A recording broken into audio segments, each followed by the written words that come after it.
संत मरियम त्रेसिया, परिवारों के संरक्षिका।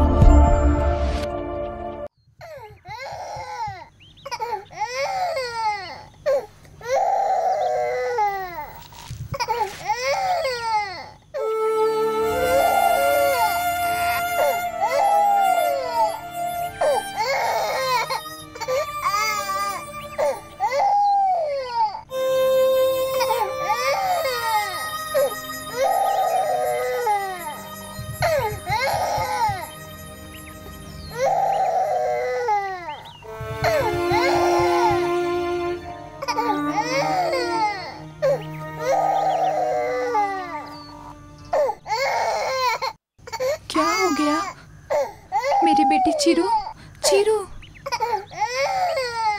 चिरू, चिरू।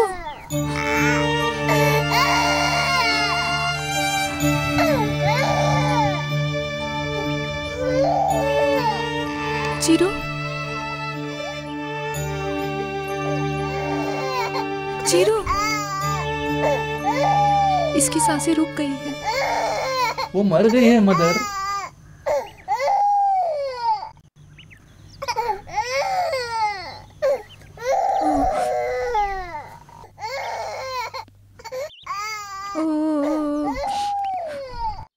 इनके कोई रिश्तेदार है या नहीं? हाँ, नदी के उस पार है। उन्हें इसका पता दे, फिर जाके अंतिम संस्कार का प्रबंध करें। इसका खर्च मैं दूंगी। कोई मत आ जाओ मेरे साथ। मदर, बच्ची का क्या करें? अब ये मेरी बेटी है, मैं इसे ले जाती हूँ।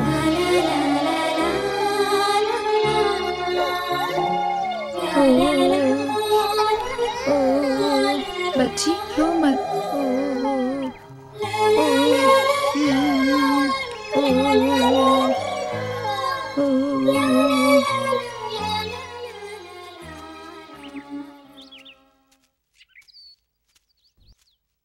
कितनी अच्छी है माँ। मरियम थेरेसिया ने परिवारों के लिए दयालु प्रेम का एक अद्वितीय धार्मिक नेतृत्व किया। यह उसके लिए एक वास्तविक चुनौती थी। हर राष्ट्र और राज्य की तरह केरल में भी विश्व युद्ध के नतीजों का सामना करना पड़ा।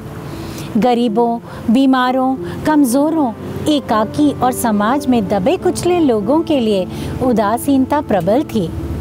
निर्मम समय से बचने में उनकी मदद करने से उन्होंने उनके बीच रिश्ते की सम्यत किया, ईश्वर पर विश्वास और भरोसा प्रज्वलित कर दिया, आपसी चिंता और देखभाल को प्रेरित किया और उन्हें पवित्र जीवन की ओर ले गए।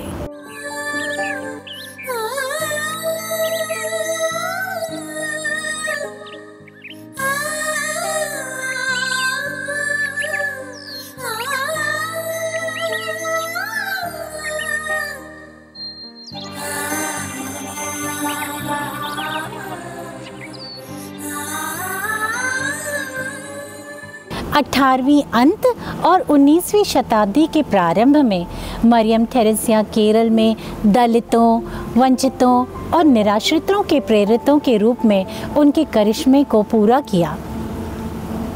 उसने जाति या समुदाय, रंग या धर्म के बारे में ना सोचे ज़रूरतमंद व्यक्तियों की मदद की।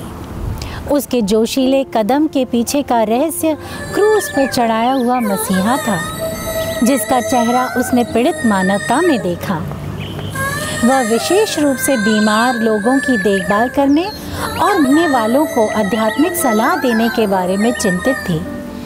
ऐसी शुरुआत एक लड़की या महिला के लिए उन दिनों काफ़ी अजीब थी। अविवाहित लड़कियों को अन्य लोगों के घर में प्रवेश करने की अनुमति नहीं थी। उन्हें गलियों पर या बाड़ों या बाहरी लोगों के साथ बैठने की अनुमति नहीं थी। लेकिन थेरेसिया ने घर घर जाकर दिन रात बीमार और मरने वालों का इलाज किया। उसने उन्हें सबसे विनम्र सेवाएं दी। वह घर की सफाई और देखभाल करने के लिए प्रदान किया। वह प्रार्थना करने, शांतिपूर्ण मौत के लिए तैयार करने और परिवारों को सांत्वना देने के पक्ष में रहती थी। चातन नाम का एक निश्चित निम्न जाति का व्यक्ति कुड़िकाट्टी शहरी में कॉन्वेंट का कार्य करता था। उसकी माँ बीमार पड़ गई। मरियम थेरेसा ने उसे कॉन्वेंट में लाया, उसे बोर्डिंग हाउस के उत्तर की ओर एक सुविधाजनक कमरे में रखा। करीब 3 महीने तक उसने उसका पालन पोषण किया। उसकी मृत्यु पर उन्हें बहुत भव्य अंतिम संस्कार दिया गया था। एक अन्य उदाहरण में कहा गया है कि पुलियास के बहिष्कृत समुदाय को एक महिला उसे उसके परिवार द्वारा त्याग दिया गया था क्योंकि उसे कुष्ठ रोग था। उसके जख्मों से फैली बदबू ने लोगों को दूर रखा। जब माँ मरियम थेरेसा ने उनके बारे में सुना तो वो उसके पास गई, हर दिन उसके घावों को धोया और उसकी मृत्यु तक उसकी देखभाल की। इस तरह का चुनौतीपूर्ण मिशन केवल स्वर्ग के शुरू किए हुए प्रयासों से संभव था। थेरेसा, जिसने क्रूज में पीड़ित भगवान को सांत्वना देने का दृढ़ निश्चय किया, जब भी वह ज़रूरतमंदों से मिलती वह उसमें मसीह का चेहरा देखती थी। वह उन्हें कॉन्वेंट में ले जाती और उनकी सेवा करती और तब तक प्रार्थना करती जब तक वह व्यक्ति न पछताता और ईश्वर की ओर न मुड़ता। उसने अपने कॉन्वेंट में कई अनाथ और बुजुर्गों को आश्रय दिया। उसने अपनी सभी बुनियादी ज़रूरतों को पूरा करने के लिए ईश्वर की कृपा पर भरोसा किया और परमेश्वर पर उसके विश्वास ने हर दिन चमत्कार किया। प्रिय दोस्तों, उसने मसीह को गरीबों में देखा।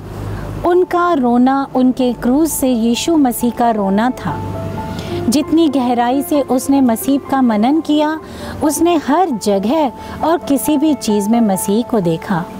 आजकल सबकी भलाई के लिए धर्मार्थ करने वाले बहुत से लोग हैं, लेकिन मरियम थेरेसा ने जिस तरह से अपने कामों का आयोजन किया उसमें बड़ा अंतर था और वो सब मसीह के लिए, मसीह के साथ किया। मरियम थेरेसा, परिवारों के संरक्षिका।